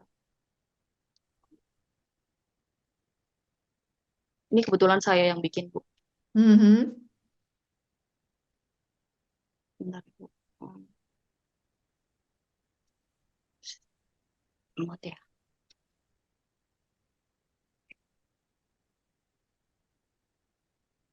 Sudah muncul, Bu. Udah. Ini lebih ke Iya, simpel sih, lebih Bu. ke edukasi ya. Kalau ini Brand lebih ke produk, kalau yang manfaat lebih ke edukasi, isinya semuanya full artikel karena untuk SEO. Di situ bisa Mm-mm. klik langsung beli nggak? Di sini langsung diarahkan e-commerce sih, Bu. Oke. Karena ya sekarang nggak banyak orang beli itu di website. Mhm. Jadi kita Oh, langsung langsung masuk ke Shopee simpelin. sama Tokopedia ya. Kita langsung Mhm. bikin simpel sih, Bu. Ngikutin kebiasaan customer sekarang. Ya, akhirnya Mhm. Teh hitam celup. simpel Wah, ini simpel. saya harus nyoba ini. Oh, silakan, Bu. Kita teh asli Surabaya, Bu. Iya, iya. Di mana kantornya, Mbak? Kita di Rungkut Industri, Bu. Oh, di Rungkut. Ya, iya, iya. Kita juga ada kunjungan industrinya juga. Jadi Heeh. itu yang traffic kunjungan industri itu sangat powerful ya, Bu. Maksudnya kita Hmm. lebih jauh dikenal, kita dapat banyak orang tahu dari kunjungan industri dan juga event Tevila Gallery itu sih. Yes. Jadi Oh, aktivitas itu yang sangat mendatangkan traffic baru dan sangat banyak peluang baru. ya di situ ya. Oke, Iya, bagus, menarik sekali. Saya gitu jadi aja, Bu. tertarik. Silakan, Bu, e-commerce-nya Tevila Indonesia. Iya, iya, iya, Tevila iya. Official Shop. Nanti saya langsung masuk ke Tokopedia, ya. Terima kasih, Bu. Oke, thank you. Sama-sama. Kita masuk sedikit sebentar aja ke analisis pengguna dan user persona. Apa sih yang dimaksud dengan user persona? User persona itu adalah penggambaran tokoh fiksi yang mewujudkan audiens atau pengguna yang dituju oleh suatu produk. User persona dapat dibuat setelah melakukan analisis mendalam. Dalam prosedur analisis, Anda perlu berbagai fakta dan data termasuk jenis kelamin, pekerjaan, motivasi, dan yang lain-lain. Karenanya kita harus tahu terlebih dahulu siapa yang akan menggunakan produk ini. Itu harus. Karena kalau kita salah sasaran, berarti kita nggak bisa menerapkan strategi pemasarannya atau malah strategi pemasarannya terbuang dengan percuma. Jadi nomor 1 harus tahu terlebih dahulu produk ini siapa yang mau pakai. Nah ya seperti itu. User persona ini mewakili semua kebutuhan pengguna produk di masa depan. Oleh karena itu diperlukan penjelasan yang sangat rinci setelah melewati pemikiran, desain, atau fase definisi, maka selanjutnya adalah menciptakan tokoh fiksi itu. Bisa dipahami? Jadi pura-puranya tokoh fiksi itu menggambarkan ke depannya produk ini nanti seperti apa. Siapa yang pakai, kemudian identitasnya apa saja, itu masuk semua di sini. Seorang desainer melakukan penelitian pada tahap design thinking. Jadi ini kita berarti belajar gimana caranya bikin user persona. Selanjutnya pengumpulan data terdiri dari prosedur, pemrosesan ide seperti brainstorming, atau antisipasi skenario terburuk pada fase kedua. Brainstorming ini kita harus ngomong sama tim kita ya. Jadi kita bikinnya itu nggak bisa kerja sendiri juga. Manfaat user persona ini buat apa sih Bu? Kok malah bikin ribet aja? Enggak. Manfaatnya yang pertama bisa lebih mudah memahami pengguna. Dengan mengkarakterisasi pengguna secara konkret, seorang desainer dapat lebih memahami pengguna dengan baik. Misalnya kita tahu keinginannya mereka seperti apa. Kita tahu harapannya mereka tuh seperti apa. Kemudian solusi potensial untuk kesulitan yang dihadapi pelanggan itu seperti apa. Membangun karakter fiktif ini akan jauh lebih sederhana dan mudah sehingga juga bisa diterapkan kalau item kita itu mau dikembangkan untuk preferensi pelanggan. Seperti kalau contohnya tadi, user personanya udah jelas kelihatan, biasanya siapa yang pakai tehnya? Pengguna tehnya adalah balik lagi ibu-ibu.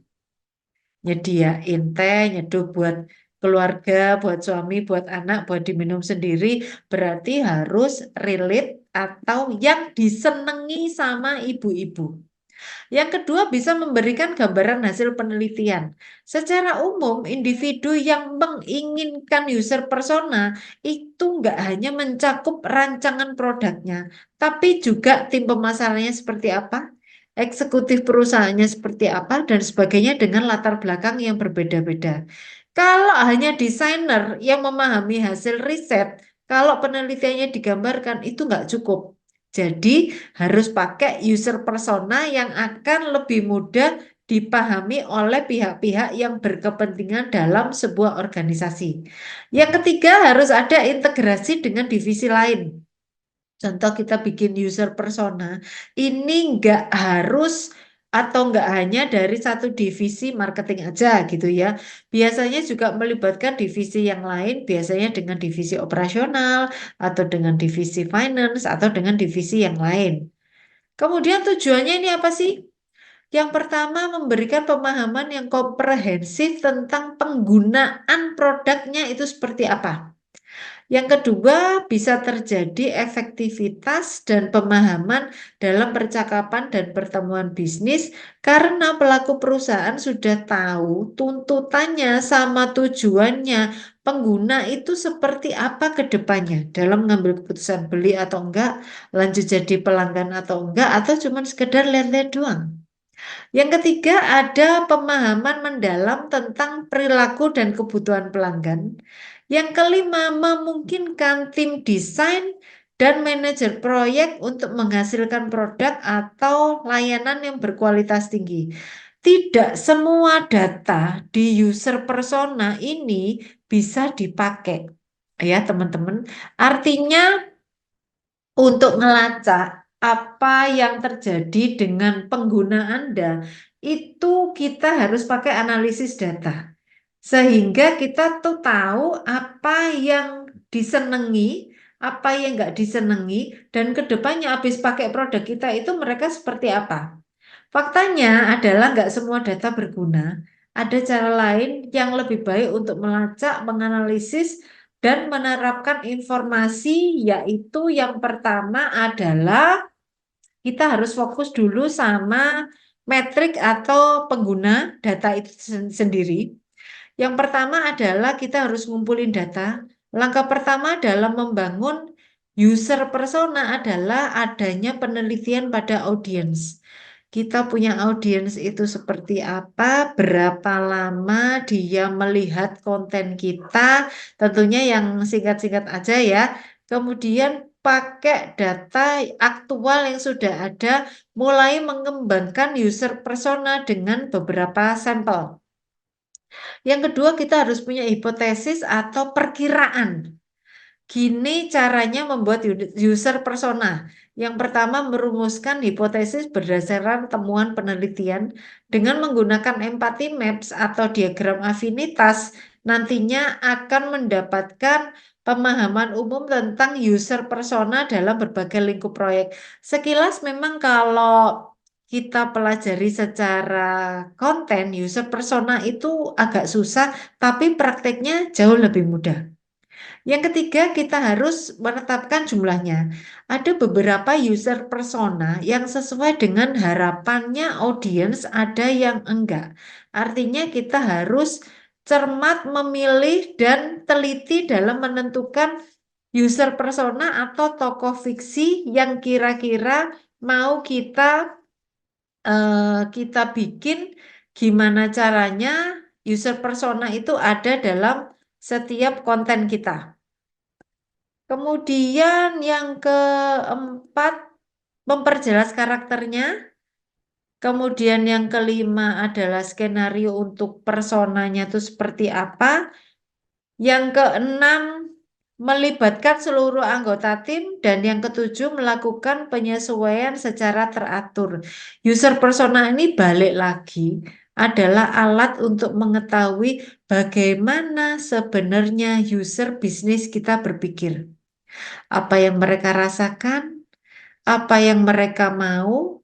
Tujuannya tentunya mereka membuat betah berlama-lama ada di website kita, bahkan sampai transaksi di platform kita. Misalnya, jika kita mendapatkan data seperti di atas, kita tahu bahwa sebagian besar pengguna aplikasi yang benar-benar belanja di internet adalah perempuan. Maka bisnis kita perlu menyesuaikan dengan mayoritas profil calon pengguna bisnis kita. Ini ada beberapa contoh user persona. Nah, teman-teman bisa lihat. Ini bidan ya. Bidan namanya Dianashi. Kemudian yang kedua adalah Raina. Dia adalah staf finansial. Seperti itu. Tugas kita minggu depan adalah membuat satu user persona untuk bisnis kita masing-masing. Pura-puranya kita punya bisnis sesuatu yang kita akan user personakan.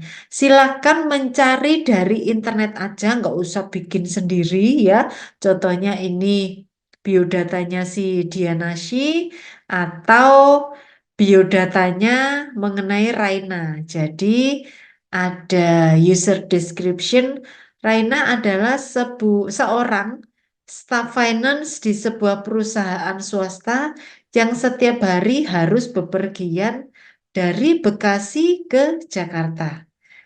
Ada hal-hal yang membuat si Raina ini frustasi, yaitu jarak tempat tinggal dengan tempat kerja yang sangat jauh. Yang kedua, rasa frustasinya itu tercipta dengan mengendarai mobil.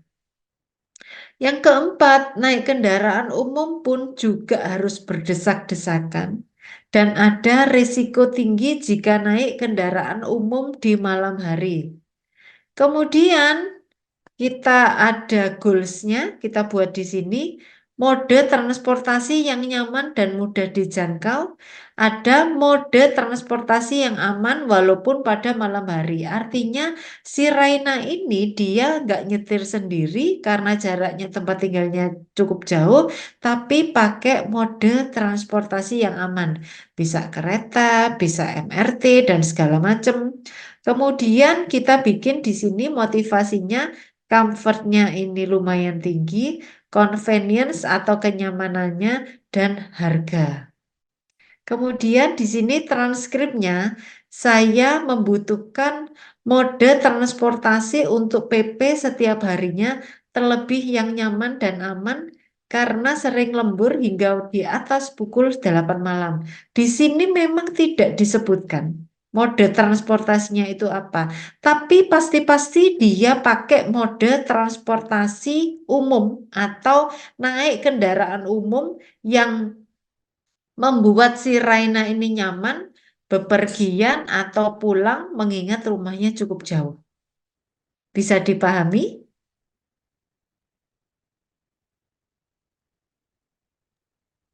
Bisa Bu. Sebetulnya yang user persona ini kita pernah buat juga tugas di mata Nah, kuliah apa sih namanya yang Ibu Sally itu lupa saya. heeh. Ya itu kita juga pernah buat user persona ini sih Bu. Kebetulan juga Yes, di tempat kerja saya kan yang udah bekerja sama juga kayak memberikan pelatihan untuk kita yang pegang yes. sosmed. Nah itu Heeh. memang kemarin minggu lalu juga saya buat user persona ini sih Bu. Oke, berarti untuk tugasnya minggu depan yang presentasi pertama adalah Mas Erli Suheli, Oh ya? boleh boleh Bu. Oke, kebetulan kan udah ada, udah jadi, ya. Udah Jadi itu jadi. nanti, Udah yes, jadi. itu aja nanti tinggal di-share. Oke, teman-teman, sampai sekian dulu. Ada yang mau ditanyakan? Udah 8:30, nggak kerasa? Ya sudah cukup dari saya Bu. Ya, dari saya juga sudah cukup. Dua materi sudah tersampaikan dengan baik. Saya mengucapkan terima kasih atas atensinya meskipun kita private ya, hanya berlima ya. Itu tadi ada beberapa bapak-bapak yang udah live mungkin dicari sama istrinya atau dicari sama anaknya ya wis nggak apa-apa ya. Ini terus mengenai absennya gimana Mas Ical? Sudah saya absen, Bu. Oh, sudah di absen sama si Cal ya. Oke, baik kalau begitu. Saya akhiri sampai di sini. Minggu depan kita ketemu lagi dengan dua topik yang nggak kalah menariknya dengan hari ini. Wassalamualaikum warahmatullahi wabarakatuh. Waktu dan tempat saya sampaikan ke Mas Ical lagi. Alhamdulillah. Pak Martinus sudah berubah wujud. Sudah, Bu. Jenji. Tadi pakai apa sih Pak? Kok ada avatarnya gitu? Avatar. Pakai Oh, pakai avatar, Ibu. avatar. Oh, pakai avatar Iya. langsung dicocokin gitu ya sama avatarnya Bapak ya. Iya. Oke, Mas Ical silakan. Baik, Bu. Ini saya kasih review apa enggak Bapak Ibu? Gak usah wes langsung aja wes kesel kabeh iki. Iya, kelihatan sudah capek Pak Martinus Sudah terutama capek ini. ya. Dari audiens aja yang 40. Terus habis itu yang 20 hadir. Ini cuman seperempatnya loh Bapak Ibu. Jadi kita serasa less private gitu ya, tapi nggak apa-apa juga. Mungkin Lama. karena masih pertemuan pertama, minggu depan kita masih ada pertemuan satu kali lagi ya sebelum libur. Apa sudah Iya, libur? masih ada, Bu. Satu ya? Iya. Iya, masih ada. Tanggal berapa itu? Tanggal 18 ya? 20. Oh, tanggal 20 ya, masih Tanggal ada. 20. Masih ada. Sebelum libur Natal menerjang ya, seperti itu. Silakan Ical. Baik. Terima kasih Bapak Ibu, terutama Ibu Mary atas penjelasan di pertemuan-pertama yang sangat jelas. Tidak ada pertanyaan ya Bapak Ibu? Aman ya? Boten, Mas. Aman. Aman ya? Aman, Bu. Nggih. Baik, perkuliahan malam hari ini kita akhiri. Terima kasih Ibu Mary dan Bapak Ibu semua yang sudah hadir pada malam hari ini. Kita akan bertemu minggu kedua sebelum liburan.